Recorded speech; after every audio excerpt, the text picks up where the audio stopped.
one of my favorites, the Beauty and the Beast.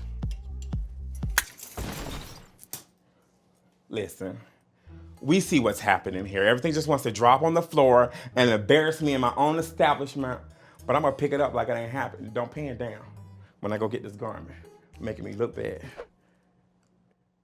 You so damn messy. Y'all, and both of you they just messy over here, honey. What's up, everybody? It's me, Kornbread, your favorite RuPaul's Drag Race Season 14, and let's get out of the closet and into my pantry. Come on, let go.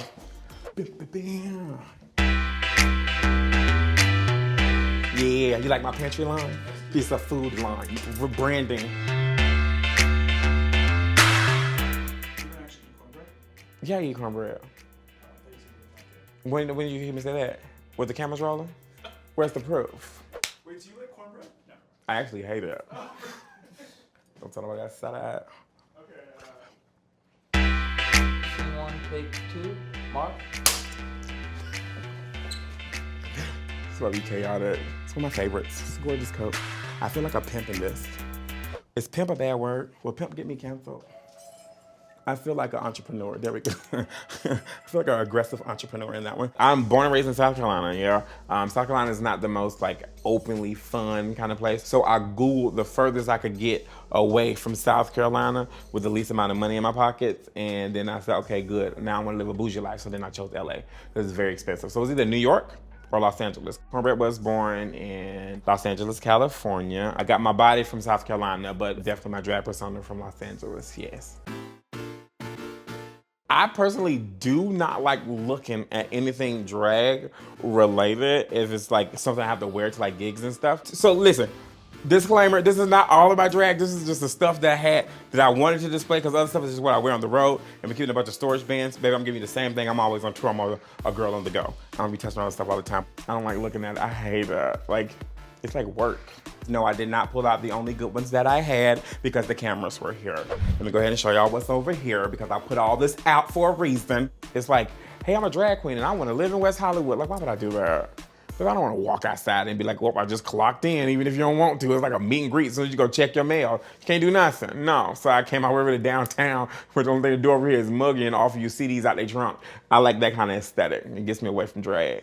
So mainly, like my front room, it's homage to Kornbread because Kornbread is the only reason I can like afford to do stuff. So that's what the front room is for. It's like a display room for me. Someone made me this, one of the lovely fans who always like makes these little voodoo-esque dolls of people. But yeah, they made a little replica. They even gave it a little belly. That's how you know it's me. They ain't a little pudge in here, the little titties. They ain't give me no ass, so I don't think it's mine for real. I have a house in North Hollywood. My drag family and I have a house, so majority of my stuff is there, as well as in like storage bins and stuff. I do a lot of tours, and you pack what's easy to take. So I'm not about to sit here and have all that stuff walking around my damn house. Just the cute, expensive stuff.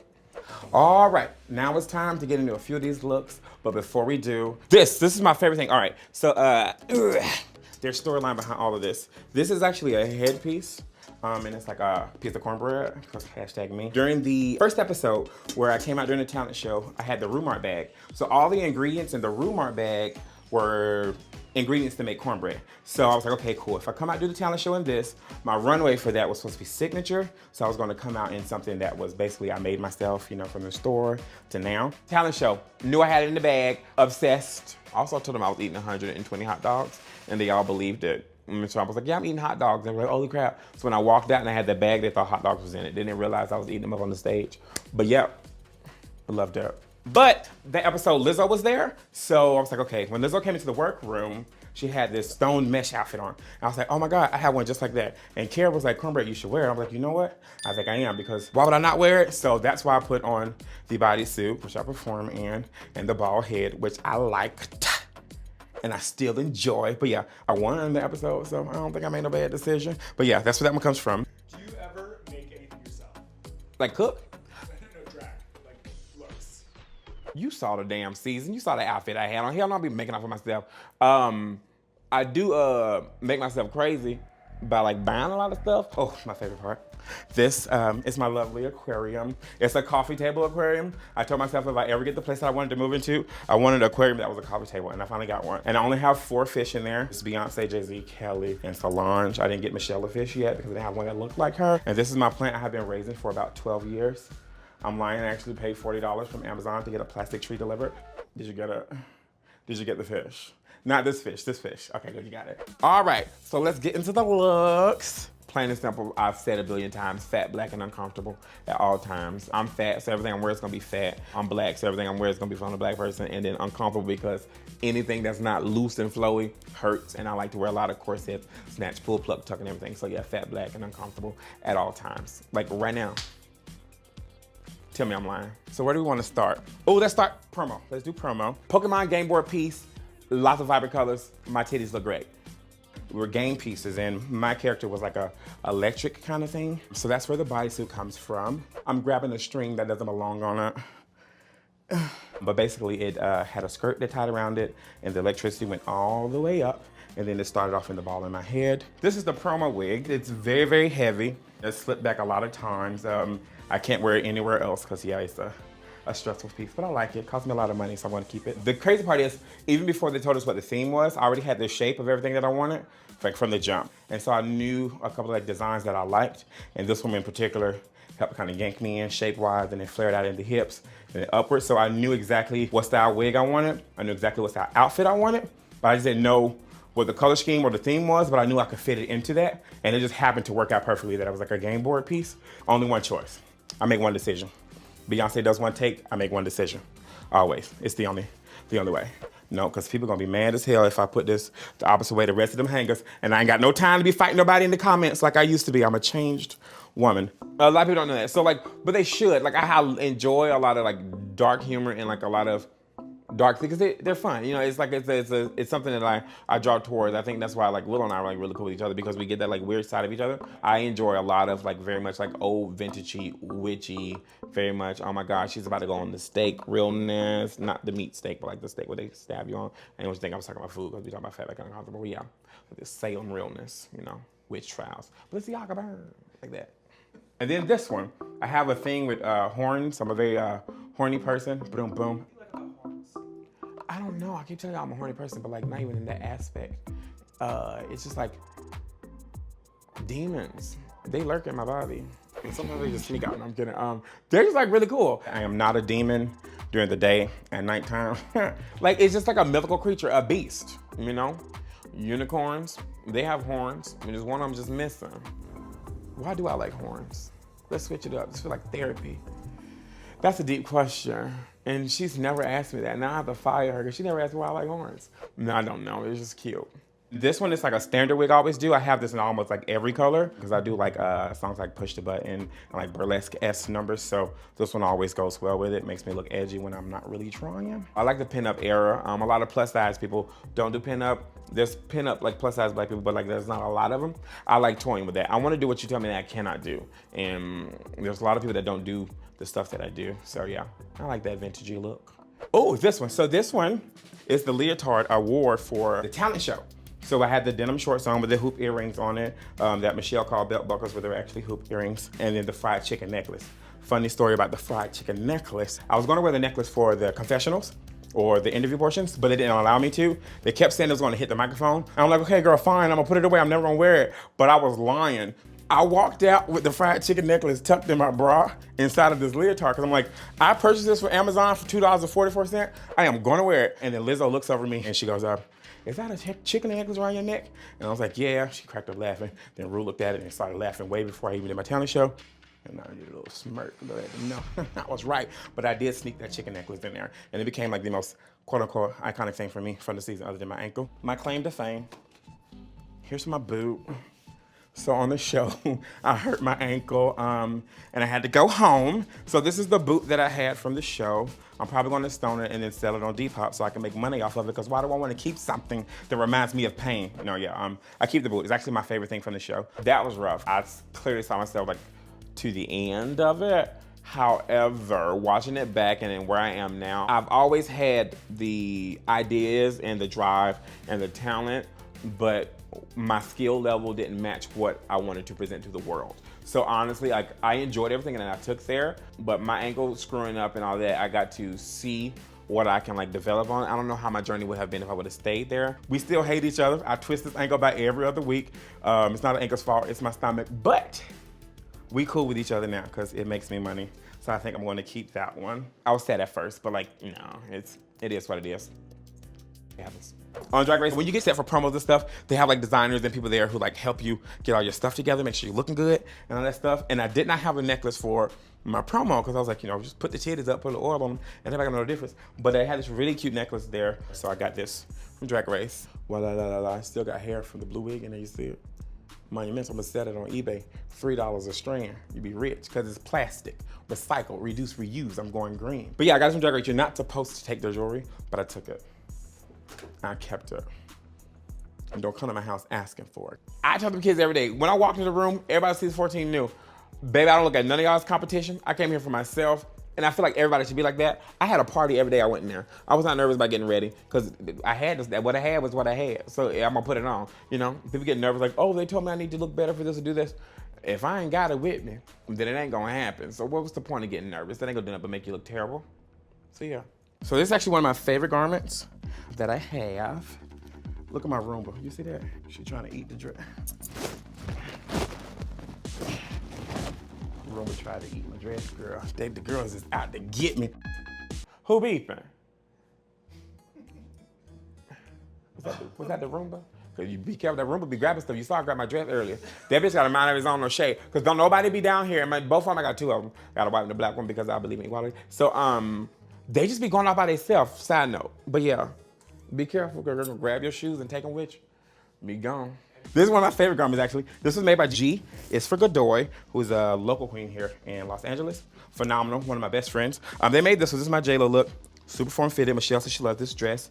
This is the last dress I got to wear on the main stage because that was the same day that my ankle had swollen up, and I walked the runway that day with the ankle and excruciating pain. But yeah, this is my J-Lo dress. Obsessed with it. Phenomenal moment. Love the garment. It was from the Night of 1,000 J-Los, and I chose this Met Gala moment. But yeah, it's one of my faves. She's lovely. I'm gonna mess that. Yeah. Yes. Was that a read? Are you reading me from the back? Is that ostrich? There's no chicken. There's no bok over here. This one runs with a long neck. Obsessed with that J-Lo dress. One of my favorite garments. That was ostrich. And you know how to sit here and play me like I had chicken feathers. You didn't hear my dress go cluck, cluck, cluck. You heard it go. That's how fast the ostriches run, because I don't know if they don't make noises. I don't know ostrich. That's not chicken feathers. And you know those aren't chicken feathers. Shady motherfucker in the back. Treat me like I'm one of them. Never mind, let me stop. I'm gonna wait till the camera. When these cameras off me, I got words for your ass.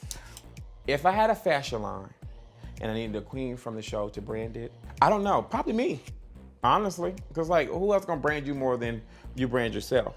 But then again, you need to capitalize off all of them. So anybody who won and has more than 500,000 followers on Instagram and that people like and actually has a good booking fee, I would actually get them to brand it because baby, this is all about money. So I would use them hoes. In fact, I call Willow, I use her. I deserve it. I flipped that thing inside out for you on the show. That's the only reason you won, because I flipped the little thing inside out. That's how you won the entire season. So she owed me, so she'll have to do it. They all owe me favors. Oh my God, this is really fun. Let's do a Willow moment. Okay, so we're gonna talk about Willow, because that's my homegirl. Y'all obviously know this one. My ankle look that I literally will never wear again, because it's heavy and it's white and it gets like so messed up. The infamous ankle look from Willow's. I had to make it look a little bit more expensive, which it actually was. I think this top was more expensive than Willow's entire outfit. But I did this look only to pay like homage to Willow, because like I didn't really understand Willow's look when she first came in the room. I didn't understand her drag, and I think after that day I got it more. So it was definitely paying like homage to like, you know what, staying true to yourself, and I enjoyed it. And then ankle was ha-ha comedy. So that's why I came up with this one. Wah. So that's just the corset top too. I'm gonna put it down here because you know I take care of everything that I have. That's why it looks so great. Body dysmorphia was weird, like watching myself, especially in the interviews and like confessionals and stuff, because I was like in the middle of like, you know, right in the cusp of my journey, 4 months in, transitioning. So that was very strange watching it. I enjoyed watching myself on TV. I don't regret anything I did. But I did, it's weird. It's weird watching yourself. Cause you're like, oh my God, is that what I sound like? And then damn, that's what I look like. Had I stayed a drag race any longer, I don't know what I would have been doing. So I think the universe was like, all right, let's go ahead and put a little fracture in this real quick because I was in the middle of so much at the moment. So this is my Beauty and the Beast look, part of it. It has like a whole corset bottom and a skirt attachment to it, but I wore this on the runway. Goes with the horn wig that I showed y'all. People love this one, so I'm a fan of it. But I don't wanna call it Beauty and the Beast because I don't want anybody suing us. So I could say, slightly attractive and an animal. This is what I did for this one. I did a slightly attractive animal look for this one, put a prosthetic on that has nothing to do with schmissing, has nothing to do with another program that I'm not on, loosely based off a book I read as a kid or someone read to me. I did not take this from the girl who holds a rose and likes to read books. And her dad invents it. That had nothing to do with it. But yeah, this is my Beauty and the Beast look. Obsessed with it. I truly feel that was one of the looks that displayed me at a place that I wanted to be and present in my drag. I think that was like my peak at that moment of season 14 of this is what I have to present to y'all at all times now, which I have no choice. So yeah, so I did the beast face and then obviously the body and everything for the gown. And I think it was a moment of people realizing they enjoyed the face so much and they thought the face was so stunning, not realizing that that was the beast. So it's basically showing this like beauty and like all things. So yeah, that's where I came up with the Beauty and the Beast. But it was a big monumental moment. I think mentally for me, it was like a breakthrough of like accepting who I was and appreciating the journey because you never know who's looking at you and like what they're going through. So yeah, I decided to do it for the people, do it for the folks. The most the most meaningful look, honestly, will be my confessional look, the interview look, for multiple reasons. That was the look that I regretted the most and I hated the most because, no, I'm being so serious. Like, I looked at, like, I liked the look, the outfit itself, but, like, I saw old me in that moment and I used to, like, cringe and close my eyes looking at it, and I had to learn to embrace that person that was there because I always say this is my favorite thing to say is, I was at a transition, my dead name's Tevin, and a lot of people like to forget who they were when they transition, and I think that last moment of me seeing that person was on Drag Race, and that person got me to there. I feel like Tevin as a kid and all the way to where I am now was my bodyguard for Demoria and who I am as a trans person. So watching it back, I hated it, but then looking at it, I realized that person there was like the last time I'll see Tevin. And I think it was like an homage of like, thank you. Tevin had their moment versus Demoria having their moment as well on Drag Race. So it was like, it literally was a full transition swap. It was weird, like, fact, deadline for Drag Race was January 14th. My birthday is January 14th. I was on season 14, and the only date that I could start my HRT to transition was January 14th. Literally, it all lined up like perfectly. So I feel like it was all such a crazy moment. That confessional look, I still have it to this day. Because yeah, that was like Tevin's last moment to be on homage to say thank you. So yeah, definitely that one for sure. And my J-Lo wig. No, I'm kidding. I would love to go back to Drag Race. I feel like I got a lot more to present, and like I enjoyed myself the first time I went, but now I'm like so grateful for what I had the opportunity. Hell yeah, like if they ask me, I'll definitely do. I'll go back for sure. I enjoy it. Why would you say no to an opportunity to present yourself to people? No matter if you go home first. What if they send me home first for the first episode? I ain't leaving, honestly, because I watched the labor laws in LA, and I know you can just couch surf if you get some mail sent there. So the first thing I'm gonna do is send a piece of mail to the set, and if my mail go there, you can't kick me out because I live there now, so I ain't moving. Stand right on main stage. I won. No, I'm kidding. Do you think you'll be in LA forever? Oh yeah, this is home. I'm gonna fly around. I do want to live in Japan for about 5 years because I'm obsessed with like the Japanese culture and like the lifestyle and a lot of things they do. But I also want to buy a house in Big Bear because I really like the woods. But I don't want to be in South Carolina because the woods in South Carolina ain't that cool. But I want to buy a house in Big Bear for sure. That's like my next goal after I get my trucking company. No, for real, why you laugh? I want a trucking company. I want to have a moving company. I want to call it the food truck, but it's like a queer moving company. I'm so serious. And then like imagine my face plastered on it and like, it's like queer friendly. Queer people move all the time. You know how many breakups happen in the queer community? You move in with the man 3 months in, you got to move later, you can just call Kornbread and get her truck service. I ain't got no truck service, but y'all can call me to get it. I ain't got one. But that's my next adventure for sure. Trucking. I want to be a truck driver. No, Glamour. Glamour truck. You think I'm joking about this trucking situation, and I'm so serious. Hey, it's Michelle Visage. Do you want gay shit? Check out RuPaul's Drag Race YouTube channel and hit subscribe.